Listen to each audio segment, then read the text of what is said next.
Cleopatra, जिन्होंने एक ही रात में 100 आदमियों के साथ संबंध बनाई थी। क्लियोपेट्रा एक मिस्र की रानी थी जो इतिहास में जूलियस सीजर की प्रेमिका और बाद में मार्क एंटनी की पत्नी के रूप में प्रसिद्ध थी। पहला, क्लियोपेट्रा के जीवन से जुड़े एक विचित्र दावे में उनके द्वारा हस्तमैथुन के लिए मधुमक्खियों के इस्तेमाल की बात कही जाती है। माना जाता है कि उन्होंने किसी खोखले फल में क्रोधित मधुमक्खियों को भरकर एक प्रकार का कंपन पैदा करने वाला यंत्र बनाया था। दूसरा, क्लियोपेट्रा को अक्सर उनकी खूबसूरती और पुरुषों को मोहित करने की क्षमता के लिए जाना जाता है। कुछ स्रोतों का दावा है कि वह प्रेम कला में निपुण थी, यहाँ तक कि एक रात में 100 से अधिक पुरुषों को रिझाने का किस्सा भी प्रचलित है। तीसरा, प्राचीन मिस्र में शासकों के लिए अपने ही परिवार के सदस्यों, खासकर चचेरे भाई बहनों से विवाह करना असामान्य नहीं था। ऐसा करने का मुख्य उद्देश्य राजवंश की रक्त शुद्धता बनाए रखना था। इस बात की संभावना से इनकार नहीं किया जा सकता कि क्लियोपेट्रा ऐसे ही किसी अंतरजातीय विवाह की संतान हो। हालांकि उनके माता पिता की पहचान को लेकर अभी भी इतिहासकारों में मतभेद है। महान सिकंदर की मां ओलंपियास को इतिहास की सबसे क्रूर महिलाओं में से एक माना जाता है। बचपन में ही उसने सिकंदर को यह विश्वास दिला दिया कि उसके असली पिता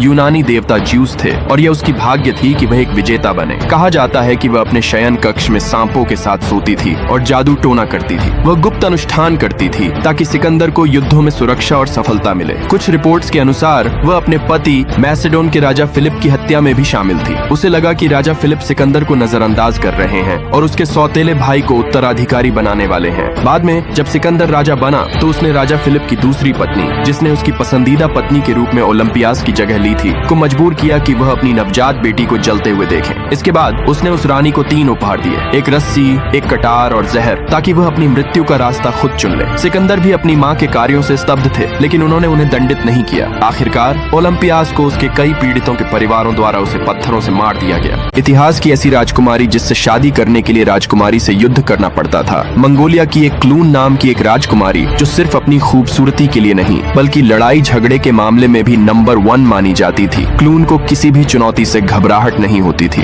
एक दिन उन्होंने ऐलान कर दिया कि जो भी मर्द उन्हें कुश्ती में पटक देगा वही उनका पति बनने का हकदार होगा, पर हारने वाला खाली हाथ नहीं जाएगा, उसे उन्हें 100 घोड़ा देनी होगी। अब सोचो, क्लून इतना आत्मविश्वास क्यों रखती थी? तो भाई साहब, क्लून का शरीर एकदम फिट था और उनकी हाइट इतनी थी कि सामने वाला देखता ही रह जाता था। उनकी ताकत और कुश्ती के दांव इतने लाजवाब थे कि पूछो ही मत। इस चैलेंज को पूरा करने के लिए दूर दूर से मर्द आते थे। हर किसी को लगता था कि वो क्लून को हराकर उनका राजकुमार बन जाएगा, लेकिन ये काम इतना आसान भी नहीं था। क्लून तो अपनी कमाल की कुश्ती से हर बार जीत हासिल कर लेती थी और हारने वाले बेचारे 100 घोड़े देकर खाली हाथ वापस चले जाते थे। आखिर में हुआ ये कि क्लून के पास तो घोड़ों की फौज लग गई, मगर उन्हें एक भी पति नहीं मिला। इंसानों और जानवरों के बीच सबसे खतरनाक लड़ाई कौन सी है? इसे ऐसे कल्पना कीजिए, ये 1945 का म्यांमार है और जापानी सेना खुद को एक भयानक स्थिति में फंसा हुआ पाती है। दुश्मन हर तरफ से उन्हें घेर लेता है और उनके पास सिर्फ 2 ही रास्ते बचते हैं, युद्ध में मरना या 10 मील लंबा दलदली इलाका पार कर एक असामान्य बचाव का प्रयास करना।